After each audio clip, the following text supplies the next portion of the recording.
This video is brought to you by Squarespace. From websites and online stores to marketing tools and analytics, Squarespace is the all-in-one platform to build a beautiful online presence and run your business. Last time, I jumped right into conserving this marching band bass drum, but along the way, I reached out to some colleagues for their advice and expertise. And having resources at your fingertips is critically important, whether you're rebuilding a drum or building a website. And with Squarespace, you have those resources.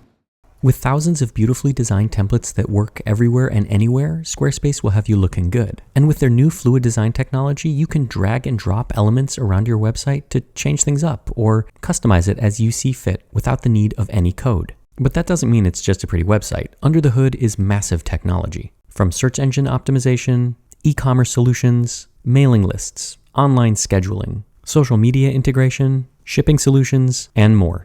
Pretty much everything you need to run a successful business. So head over to squarespace.com for a free trial, and when you're ready to launch, go to squarespace.com/Baumgartner to save 10% off your first purchase of a website or domain.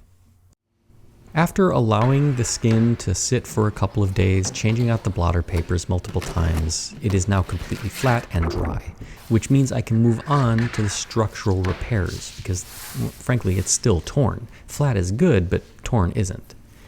So I'm using a piece of PET film, the same that I use when I interleaf paintings, to interleaf this piece of skin. Using the hoop, I'm going to trace a circle, and I'm going to use this PET film because I know it. I've used it thousands of times, and I know all of its properties. And introducing a new material like another skin would be an unknown factor, particularly when there are so many unknowns. I'm using skin, this is a 3D object. I want to eliminate as many new variables as possible. So by using a material that I already know and I'm comfortable with, I can get closer to success with less friction. That's something that I really, really want. So using my shears, I will cut out this film, and then I have to deal with an inlay. Because, of course, while I would have loved to pull that skin closed, I wasn't able to do that. There's still a gap. So I have sourced another piece of skin that's the same thickness, and believe me, this was an epic project. Finding a piece of calf skin that is 30 inches wide and is the exact same thickness as the one on this drum took me several weeks. It was a Herculean task, and to find one that was of similar color and grain was almost impossible. But I think I hit the target. Maybe not a bullseye, but it's pretty close. And this is just like tracing a canvas inlay on a painting. I'm finding that while this is a different project, many of the techniques and approaches and even materials that I use are transferable to this repair, which is really, really good for me because if they weren't, the amount of invention that I would have to do would be overwhelming. So with that tracing on the new skin, it's time to cut it out.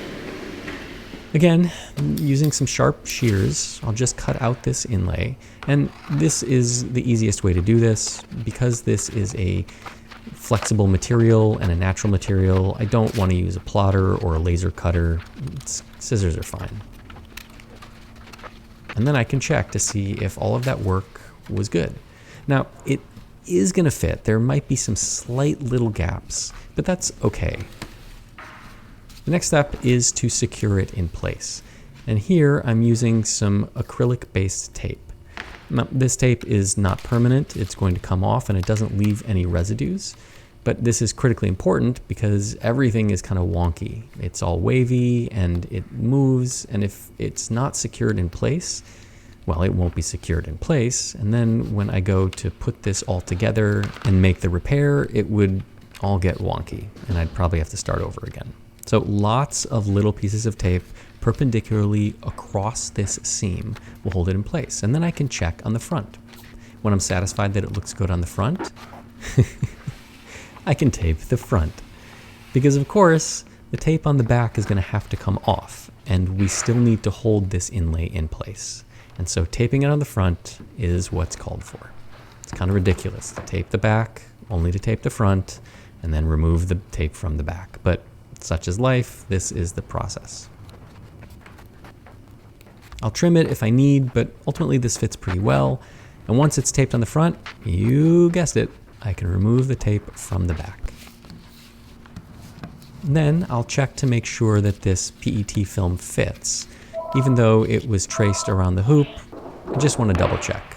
You know, it's always a good idea to check twice, at least after you've cut it. And then I'll start scuffing up this film. It's really smooth right now, and while adhesives will stick to it, I'm going to be using a slightly different approach, and I want a fine tooth. So just a sanding block and some aggressive sandpaper creates a nice even tooth that will allow for better mechanical adhesion to this surface. Remember, I'm using mechanical adhesives here, not chemical-based ones. So one side is all scuffed up, and we're on to the next step, bonding this all back together. And this is a unique process because I can't use a heat-activated adhesive because heat will destroy this skin. It dries it out, it makes it crinkly, and it distorts it. And I just did a lot of work to undo all of that from this skin. But I can't use a water-based adhesive because if I introduce moisture to this, it's going to make it pliable and wrinkly, and I just did a lot of work to undo that. So a hybrid approach, using both. I'm using the solvent and heat-activated adhesive here to put into place a thin nylon gossamer, and I often use this when I'm working on paintings. It's really, really strong and really, really thin, and it will hold everything in place and add a little bit more structural support to this skin, because the skin, while smooth, is not a perfectly even surface. And if there are any gaps when it gets bonded to the PET film, that could be a weak joint. So this will hold it in place even if there are tiny little gaps. Now once I've applied it to that thin gossamer, I'll apply it to the entire skin. And this is a pretty thick coating. I'm applying it liberally, and I want a nice, thick, even layer. This is going to dry, the solvent is going to evaporate, and it's going to act as an isolation layer. It's going to sit on the surface of this skin and prevent the next adhesive from coming into contact with it, because the next adhesive is water-based. And if I added this water-based adhesive directly to the skin, we might have problems. It might cause it to wrinkle and get wavy and distort, and I don't want that. But I can't use that heat-activated adhesive because that would be problematic as well. But by using them together, using the solvent heat-activated adhesive as an isolation layer, it prevents this water-based adhesive from contacting the skin. Now, the water-based adhesive will bond to the solvent-based adhesive really, really well. They're often used together, so I can apply it and then start letting it dry. I'm also going to apply it to the toothed side of this PET film and then let it dry, because I'm going to use these as a contact cement. I'm not going to apply them to each other wet.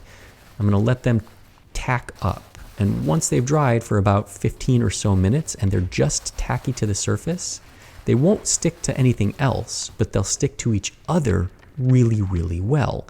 And that's what I'm looking for. So now the moment of truth.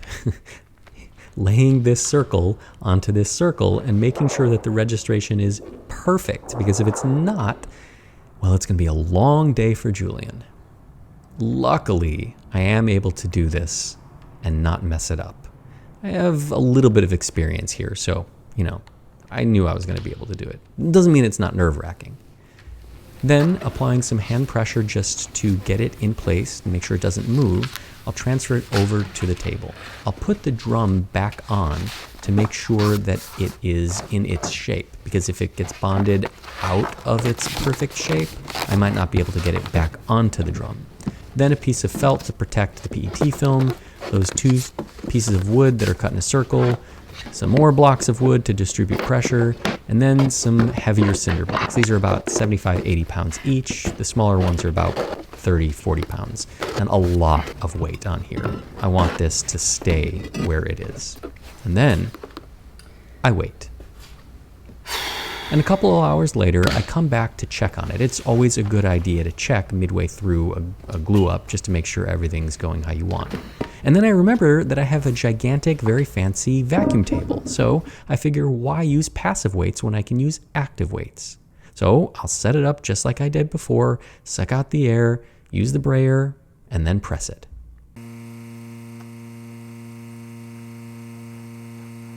In what was a rare and swashbuckling move for me, I left the vacuum table on all night. I wanted to see A, if it could sustain being on for that long, but B, I felt like maybe this project needed that extra time and extra pressure. And lo and behold, nothing caught fire, nothing blew up, and look at these results. It's fantastic. It's flat, it's stable, the form has been maintained by my hula hoop.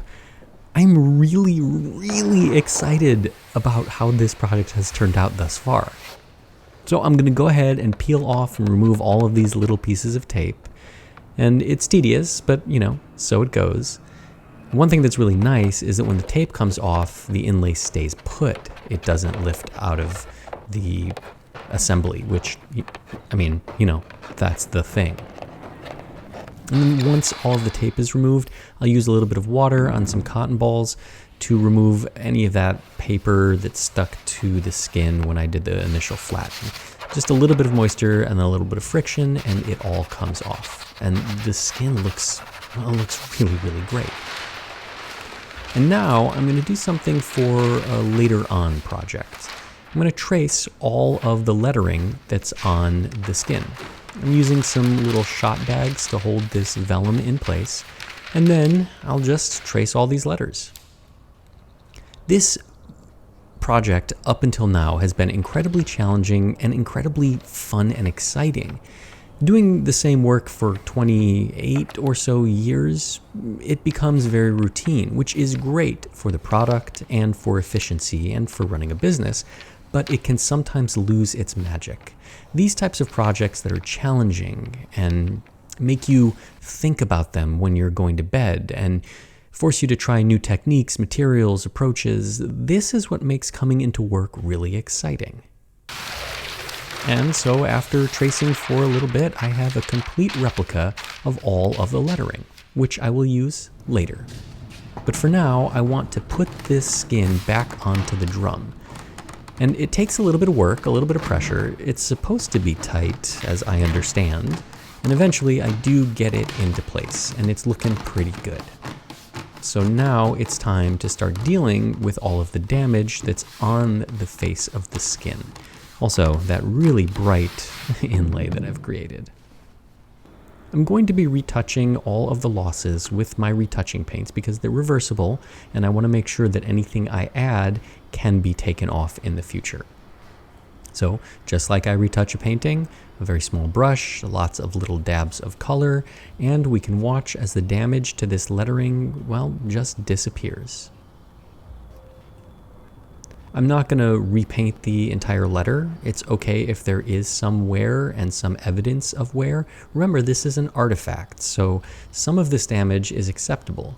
This damage, however, was really distracting, and it was caused by an old repair, the tape that was peeled off. So I do feel okay retouching it.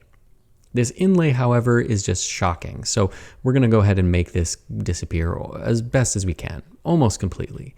And it's really not possible to make it go away completely because it's two different materials. I didn't use any fill-in medium, so it's not perfectly smooth and it catches the light.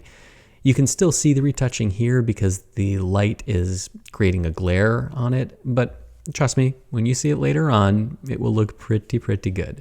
But even now, just with a light pass and some light color matching, it's looking much better. We're starting to see the drum and not the massive tear that ran across it. And that's really the goal of retouching a project like this. Now, Eric doesn't know about this part of the project. I haven't told him about it, but I'm going to go ahead and try to replicate the skin for the back because it's missing, and even though the front is what we really want to see, it would be nice to have the drum complete. So I've ordered a new fiber skin, which is not made of animal products. It's a synthetic product, and I'm going to tint and tone it because it is shockingly new and white. So using some oil paint and a little bit of solvent, I'm creating a glaze, and I'm just going to apply this to the skin. And then I'm going to weather it and age it because it needs to kind of match. So adding a little bit of dirt, adding a little bit of stains, some texture, just having a little fun and being creative, which is something I really don't get to do in most of my retouching. And then, once it's dry, I can start moving on to the lettering. And remember that tracing I made? Yep, well, that's where it's going to come into play. I'm going to try to use a pattern maker's wheel to create little holes in the lettering so that I can apply it to the face. And this works by tracing over the lettering with this little punch, and then you dust chalk on it and it transfers through those holes to the surface. This is really slow and really efficient, and it's not looking like it's going to work, so I'm just going to cut out all the letters and make a stencil. Yeah, I know, a lot of work, but so be it. I can listen to a good book on tape or jam out to some music while I'm doing this. It doesn't really matter.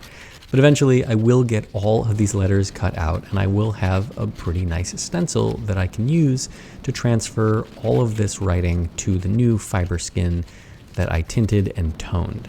Because of course doing this freehand is possible, maybe for a sign painter, but for me, well, I'm gonna not leave that up to chance. So after letting the skin dry for about a week or so, letting that oil paint dry, I don't want it wet or at all tacky.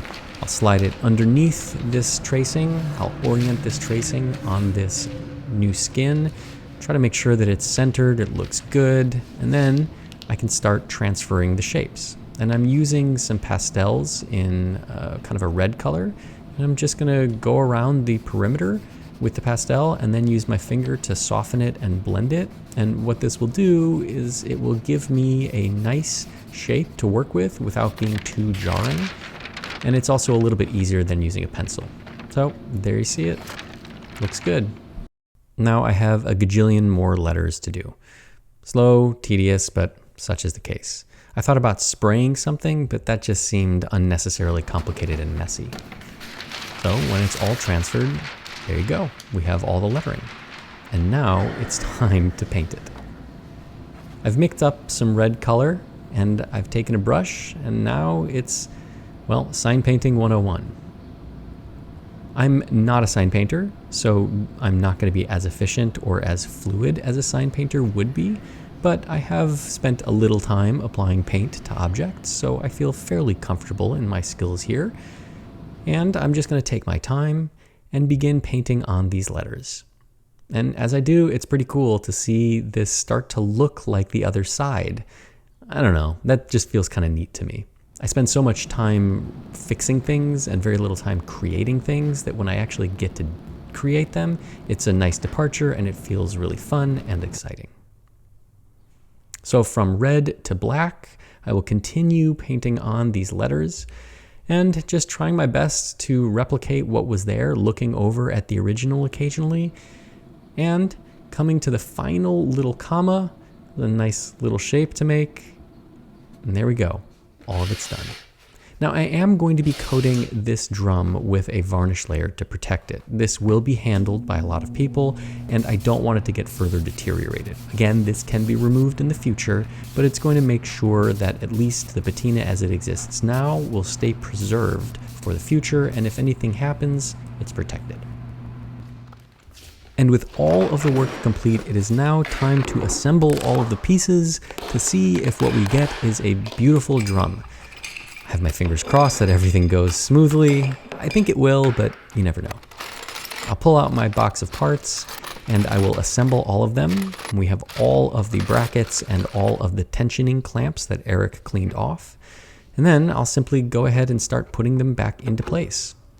And yes, we're covering up that beautiful finish, but that's what we decided on.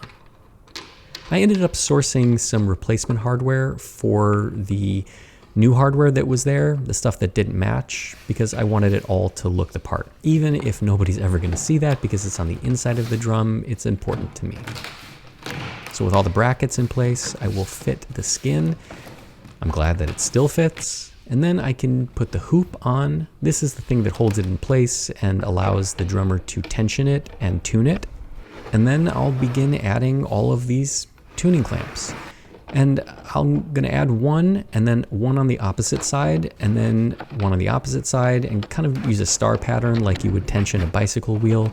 I don't wanna just move in a clockwise or counterclockwise rotation because that could distort everything. Once they're finger tight, I'll come back with a little ratchet and I will just tighten them up a little bit more. I'm not looking to tighten them to affect a perfect tune, just get it relatively taut. Doesn't sound so bad though. And then, when that side is complete, I can turn my attention to the side that I recreated. And I was able to source a new hoop along with this new skin.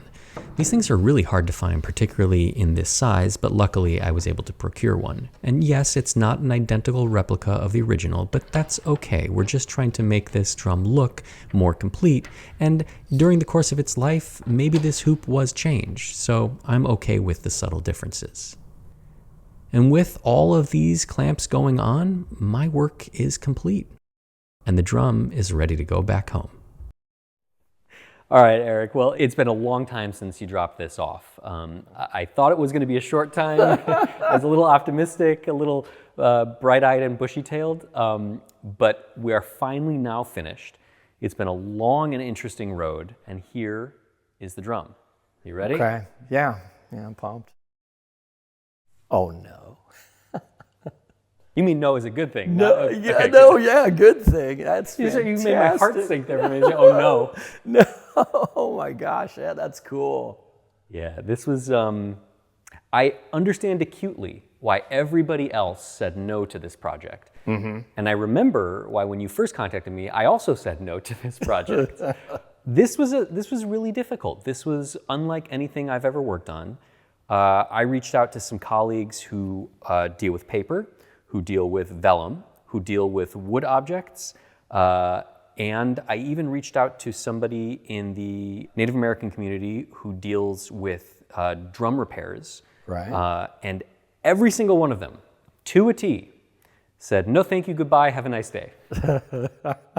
So this was one of those projects that was really interesting, really trying. It tried me quite a bit, but it taught me a lot about materials, about skins, gave me some unique approaches, expanded my arsenal of conservation, and also taught me a lot about drawing and maintaining boundaries. Right. You know, I said no once, maybe I should. Said no. I'm kidding. I joke about that only because we were able to persevere through. Right. And so now looking back on it, it's all funny and I can make those jokes. But I think this will probably be the last drum that I no work more on. drums, people. No more drums. Unlike a piece of artwork where we don't want the damage, the patina, the wear, for an artifact that tells the story and that opens up to the larger story, in this case of Tisdale.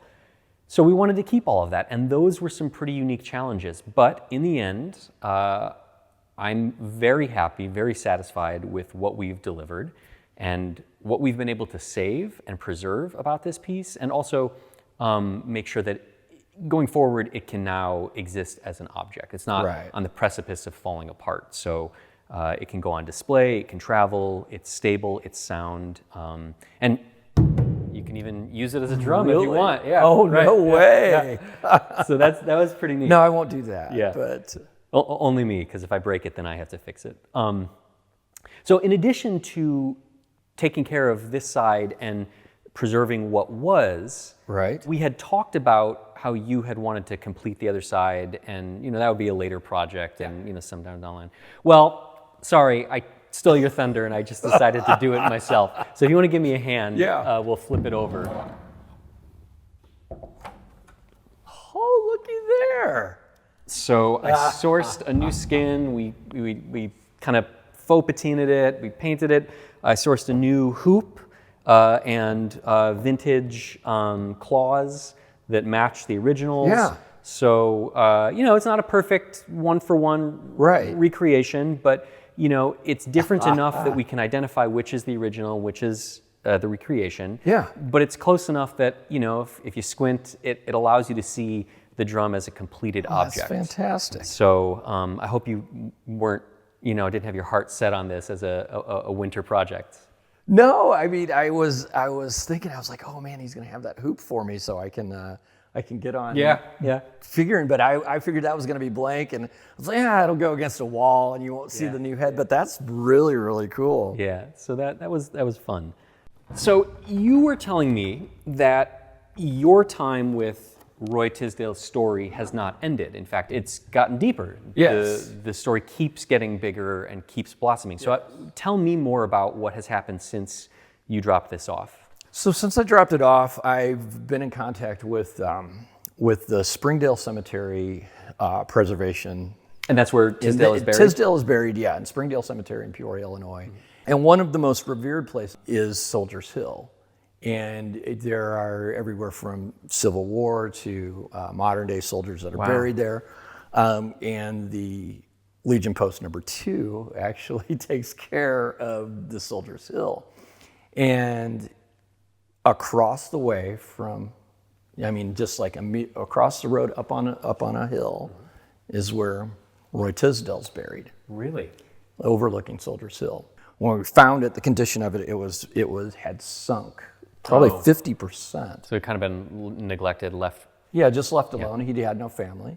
I see. Nobody to look after it, nobody to complain about it. And I approached the Springdale manager and said, hey, what can we do to get this fixed? He said, oh, well, it's usually family that would do this. There are no Tisdale direct descendants. Mm-hmm. And so I said I'd pay for it. And I talked to him, told him the story, and the story, of course, sparked interest because it is a historic cemetery. They have historic preservation. So they paid to have the Tisdale family's stones raised, but they used Roy's grave as a demonstration to other grave preservers as to how to use BioClean and things like that. So they cleaned up his grave and raised it.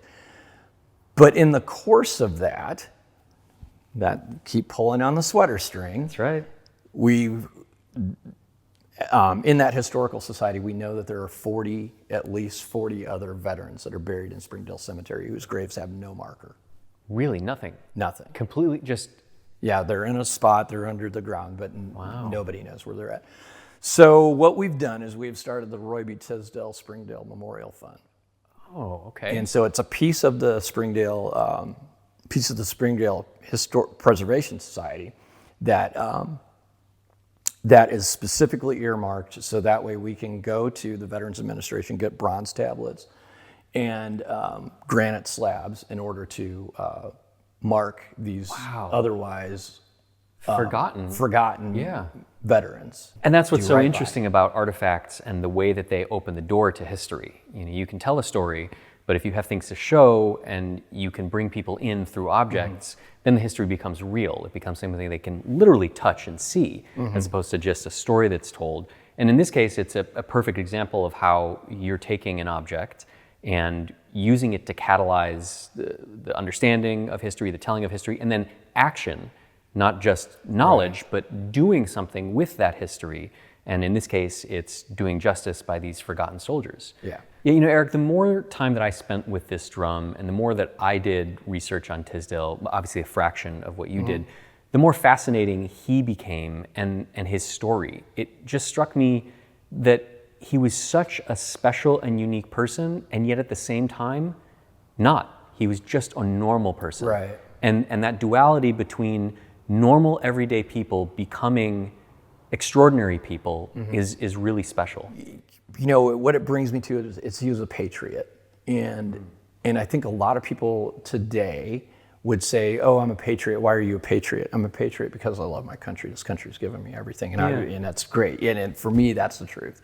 I stand on the shoulder of giants. But for guys like Roy in 1900 and 1910 and the race riots in 1919 and things that happened, they had a different perspective, and their patriotism superseded what I think a patriotism of my country gave me everything.